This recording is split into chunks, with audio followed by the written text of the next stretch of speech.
நடக்கவில்லை என்று யோசித்த அந்த மனிதன் ஒரு நாள் தன்னுடைய வேலையை செய்யாத பொழுது பெரிய விபத்து நடந்ததாம். You are the light of the world. You are the light of the world. இன்றைக்கு மக்கள் ஒளியை தேடி ஓடுகிற மக்கள், என்னுடைய நெய்பர்ஸ், என்னோடு வேலை செய்கிறவர்கள், என்னோடு படிக்கிறவர்கள், உனக்குள்ள எப்பொழுதும் வீசுகிற அந்த பிரகாசத்தை குறித்து நாம் தெரிந்து கொள்ளலாமா என்று சொல்லி நம்ம இடத்துல கேட்டிருக்கிறார்களா? நாம் எப்பொழுதும் விசன முகத்தோடயே இருக்கிறோம் இல்லையா? எப்பொழுதுமே கரண்ட் இல்லாத போலவே உட்கார்ந்து இருக்கிறோம். பிரகாசமாக இருப்பதற்கு நாம் யோசிக்கிறோம், மகிழ்ச்சியோடு இருப்பதற்கு யோசிக்கிறோம். ஆண்டவருடைய கட்டளை என்ன தெரியுமா? எப்பொழுதும் சந்தோஷமாயிருங்கள், எப்பொழுதும் சந்தோஷமாயிருங்கள். ரிஜாய்ஸ். எப்பொழுதும் மகிழ்ச்சியோடு இருக்கிற அனுபவம் நமக்குள்ளா இருக்க வேண்டும். மகிழ்ச்சியோடு இருப்பதில் சத்தம் போட்டு சிரிப்பதல்ல, அந்த முகம் பிரகாசமாய் இருக்கிற அனுபவத்தை மக்கள் தெரிந்து கொள்ள வேண்டுமா? எனக்குள்ள இருக்கிற இயேசு கிறிஸ்துவானவர் அதை செய்கிறவராக இருக்கிறார். அதை தான் ஆண்டவர் எதிர்பார்க்கிறார். You are the light of the world. இந்த அனுபவத்தை நாம் பெற்றுக்கொள்ள வேண்டும். 2 கொரிந்தியர் என்ற புத்தகம் 4ஆம் அதிகாரம் 4ஆம் வசனத்துல கிறிஸ்துவின் சுவிசேஷத்தின் ஒளி அவிசுவாசி அவர்களுக்கு பிரகாசமா இராதபடிக்கு இப்பிரபஞ்சத்தின் தேவன் என்ன செய்யறானா? மனதை குருடாக்கி போட்டிருக்கிறானாம். இப்படிப்பட்ட உலகத்திலே வாழுகிற நீங்களும் நானும் 2 கொரிந்தியர் 4:4 நீங்க வச்சுக்கலாம், நான் வசனத்தை சொல்லிட்டேன். என்ன சொல்றாரு? இந்த பிரபஞ்சத்தின் தேவன் எல்லாவற்றையும் குருடாக்கி போட்டிருக்கிறானாம். ஆனால் தேவன் உங்களுக்குள்ளே எனக்குள்ளே ஒளியை கொடுத்து இந்த ஒளியின் மூலமாக இந்த உலகத்திலே எல்லா நன்மைகளையும் அவருக்கு மூலமாக அனுபவிக்க ஆண்டவர் உதவி செய்திருக்கிறாரே. நாம் அவருக்காய் வாழ வேண்டும் என்பது எல்லாமே வேறு எண்ணத்தை நம்மிடத்தில் எதிர்பார்க்கிறார். மூன்றாவதாக 1 கொரிந்தியர் புத்தகம் 3ஆம் அதிகாரம் 16ஆம் வசனத்திலே You are the temple of the Holy Ghost. You are the temple of the Holy Ghost. ஆண்டவர் என்ன செய்றாரா? எனக்குள்ளே வாசம் பண்ணுகிறாராம். நீங்களே பரிசுத்த ஆவியினுடைய ஆலயமாய் இருக்கிறீர்கள் என்று சொல்கிறார். ஆலயத்திற்கு நாம் எதற்காக போகிறோம்? நீங்க பதில் சொல்லலாம். ஆலயத்திற்கு எதுக்காக போறோம்? ஆண்டவரை ஆராதிக்க போறோம் இல்லையா? ஆனா ஆண்டவர் சொல்றாரு You are the temple of the Holy Ghost. சபைக்கும் சர்ச்சுக்கும் டெம்பிளுக்கும் வித்தியாசம் இருக்கு. சபைன்றது என்னது? இதுதான். டெம்பிள்ன்றது யார்? நாங்கள் டெம்பிள்லாம் கூடுற இடம் தான் சபை. டெம்பிள்லாம் கூடுற இடம் தான் சபை.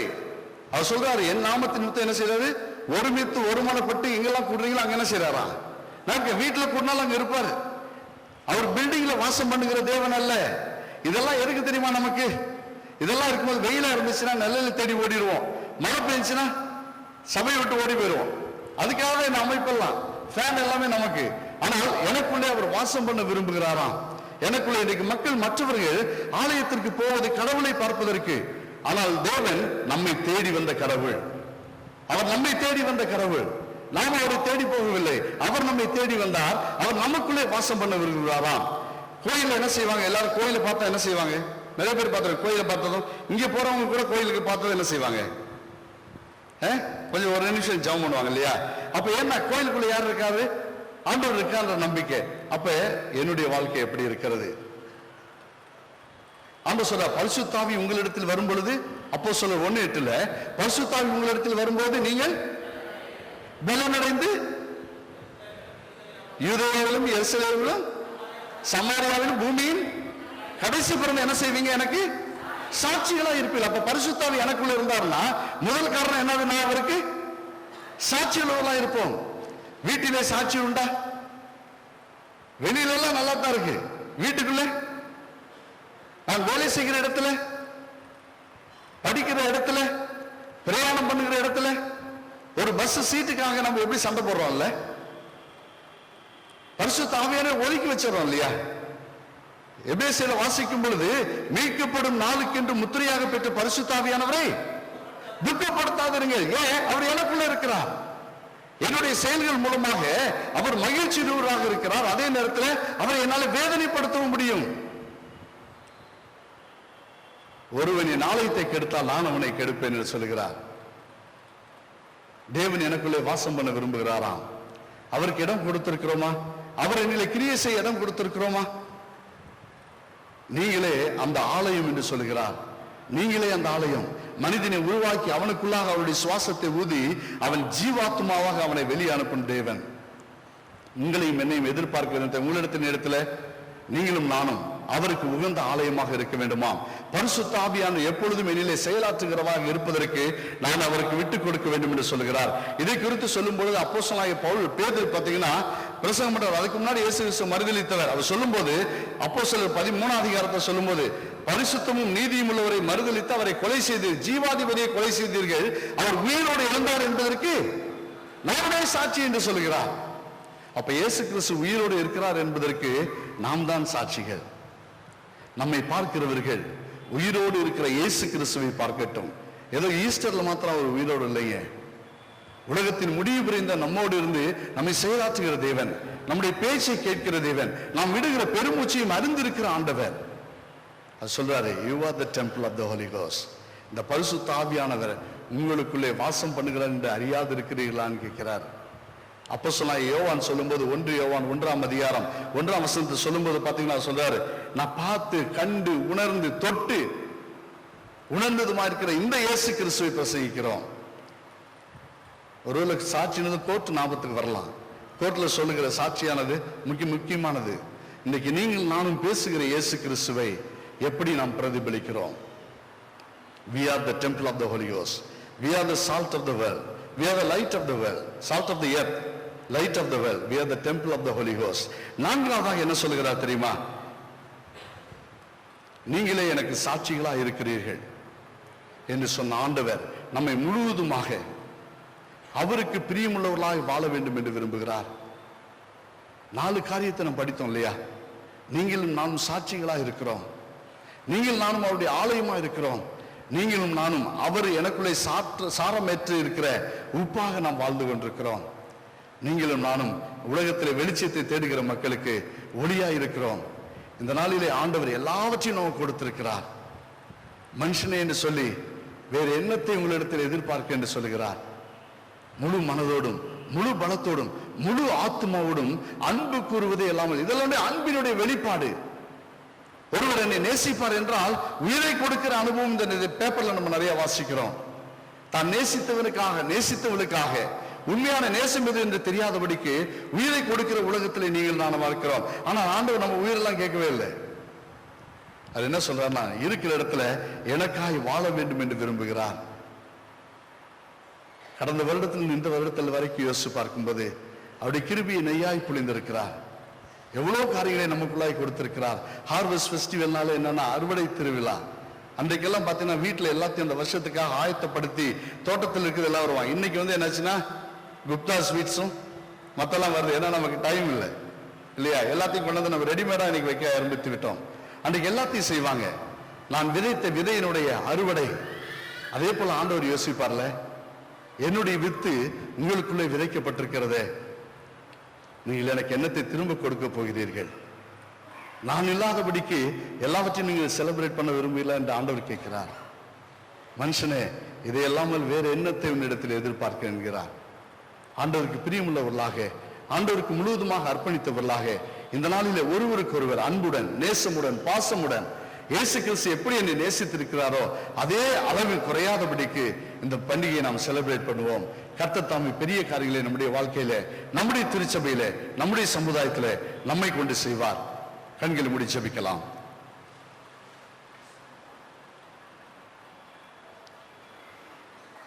ஆண்டவரே, இந்த அருமையான ஓய்வு நாளின் கால விலைக்காக நன்றி சொல்கிறோம். நம்முடைய பிள்ளைகளோடு இணைந்த ராஜா இந்த நாளிலே நம்முடைய வார்த்தையை படிக்க உதவி செய்தீர். நாங்கள் அதிகமாய் வசனங்கள் எங்களுக்கு தெரியும் சுவாமி, நாங்கள் படித்திருக்கிறோம்.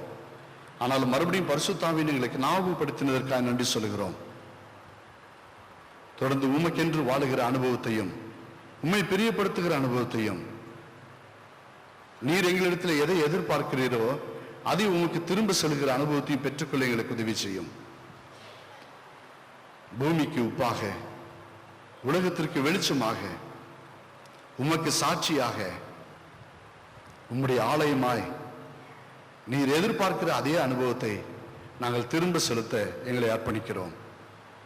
கர்த்தர் தொடர்ந்து எங்களுடைய வாழ்க்கையில பேசும், எங்களை உருவாக்கும். இயேசு கிறிஸ்துவின் நாமத்தில் வேண்டிக் கொள்கிறோம் பிதாவே, ஆமென். 2ஆம் ஆண்டு கிறிஸ்தும சமாதான பேரணி. நேரம் மதியம் 3 மணி. நாள் 14/12/2013 சனிக்கிழமை. இடம் வீரப்பம்பாளையம் பிரிவு முதல் ஈரோடு சிஎஸ்ஐ மைதானம் வரை. கிறிஸ்தவ மக்கள் அனைவரும் வாரி வாரி அலைக்கடலென திரண்டு வாரி. கிறிஸ்துவின் பிறப்பில் ஈரோடு நகரமே குலுங்கட்டும். ஒருங்கிணைப்பாளர்கள் தொடர்புக்கு இந்தியாவின் கஷ்டம் மாறுவதற்கு Pray for India, pray for India, pray for India.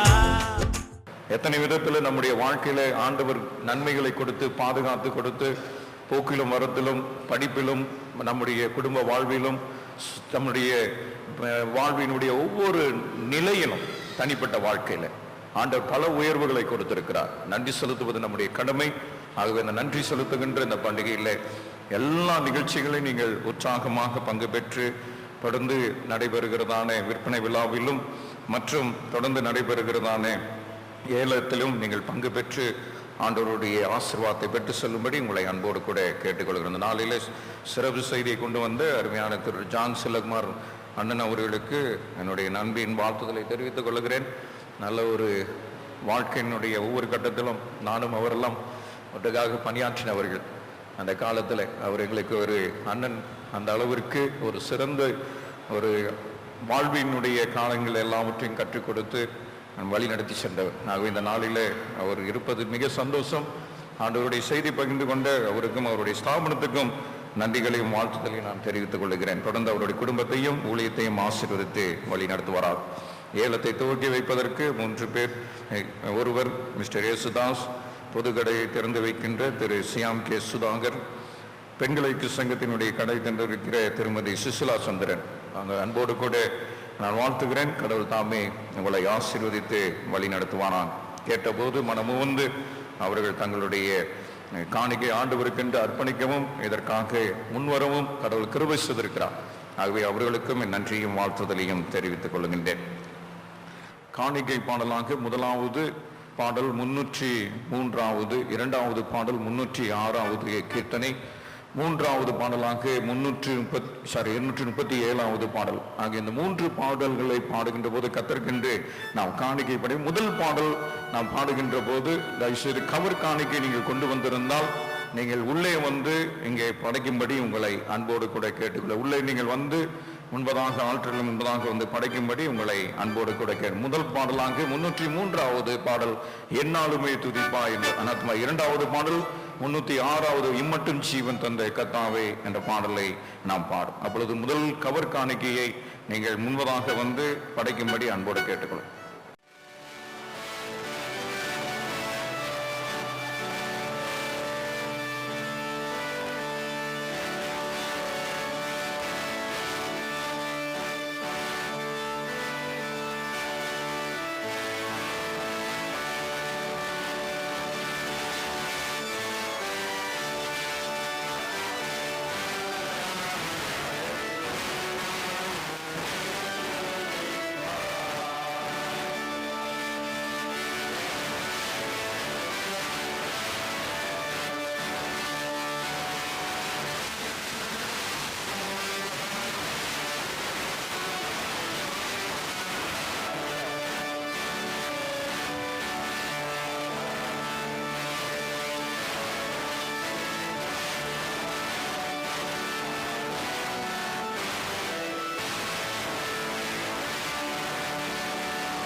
2ஆம் ஆண்டு கிறிஸ்தும சமாதான பேரணி.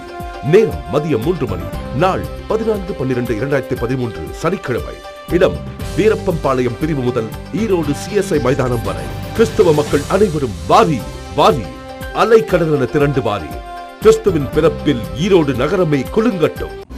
ஒருங்கிணைப்பாளர்கள் தொடர்புக்கு இந்தியாவின் கஷ்டம் மாறுவதற்கு Pray for India, pray for India, pray for India.